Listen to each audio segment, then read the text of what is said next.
The red lines climb. Death stalks the fields of Ukraine and the streets of Gaza. Famine looms in Sudan. And in the Middle East, the drums of war sound louder by the day. Habitats shrink, democracy's flame sputters, authoritarianism and intolerance rear their ugly heads. Millions flee disaster and persecution. The debts mount. International cooperation falters. Everywhere we look, there are reports of decline. Are we headed for disaster? Well, your answer to that question probably depends on where you've been getting your news, because here are some other stories from the last 12 months, some other reports of decline that you may not have heard about. Last year, extreme poverty declined to its lowest level in human history, an estimated 8.4%. Deforestation across the entire Amazon basin declined by 55%, and violent crime in the United States declined to its lowest level since the 1960s. In the last 12 months, a record number of countries have eliminated a disease, including for the first time ever, hepatitis C by Egypt and black fever by Bangladesh. And global AIDS deaths have declined to their lowest level since the 1990s, down by more than 2/3 since their peak. When I was in high school, that was the world's deadliest infectious disease, and now we have the power to end it. So maybe you've been feeling despair over climate change or the fear of fascism rising like Dracula from the coffin, of resource overshoot and political decay. But last year, carbon emissions in advanced economies declined back to the same level as 50 years ago. Cancer death rates in America and Europe declined again. And air pollution is now falling in 21 of the world's 25 biggest cities. Alongside those declines, other things have been on the rise. There are 50 million more girls in school today than there were just under a decade ago.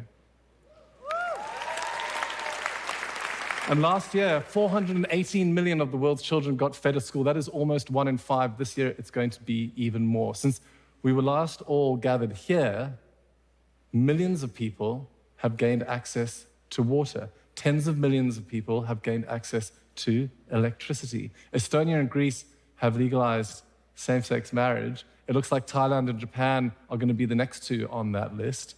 And at least 10 countries in the last 12 months have passed laws expanding the rights of women, including France, which recently became the first country to enshrine reproductive rights into its constitution.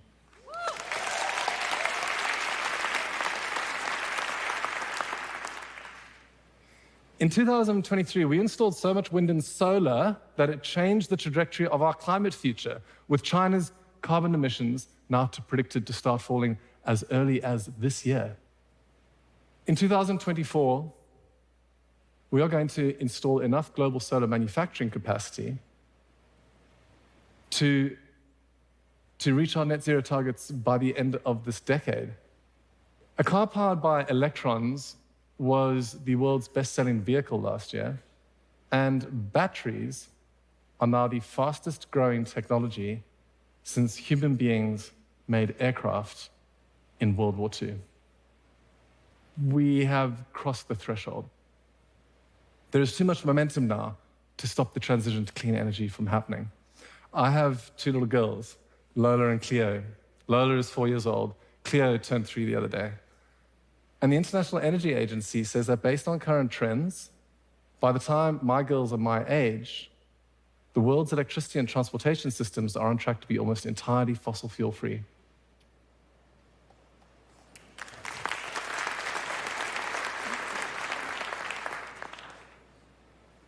We are not doomed.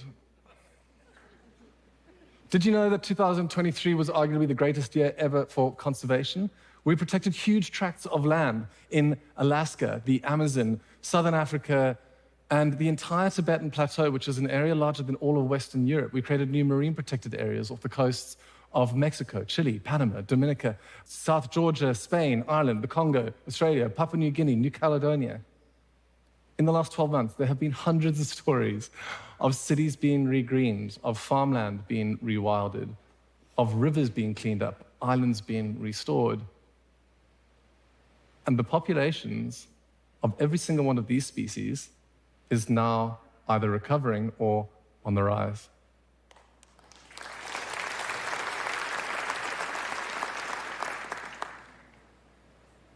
Look, I know that a lot of stuff is going wrong. You know that a lot of stuff is going wrong. This is not some weird attempt to cancel or balance out the bad news. But here's an idea. If we want more people to devote themselves to the task of making progress, then maybe we should be telling more people that it's possible to make progress. If you're halfway up the mountain, you don't just stare at the top and say, oh my gosh, it looks so steep. You look back and you remind yourselves how far we've already come. In the last 12 months, despite all of the challenges, we have climbed a little further.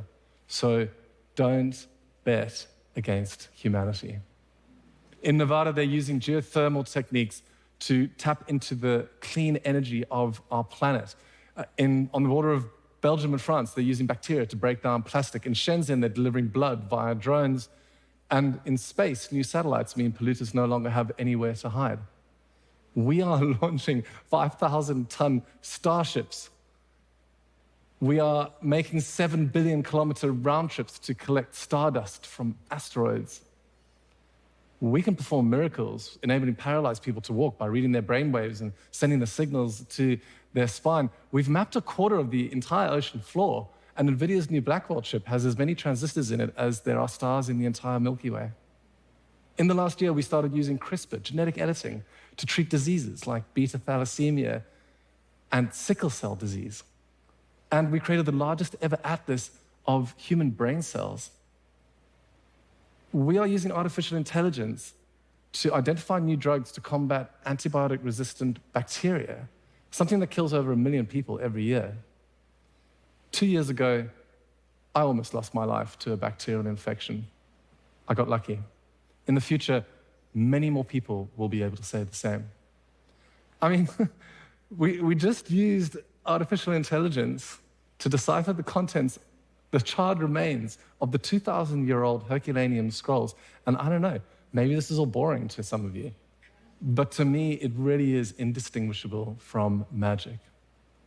Our scientific instruments are sensitive enough now to see plants speaking to each other and to detect the gravitational waves from the collisions of supermassive black holes. All of a sudden, we know that we are humming in tune with the entire universe, that each of us contains the signature of everything that has ever been. Progress is possible.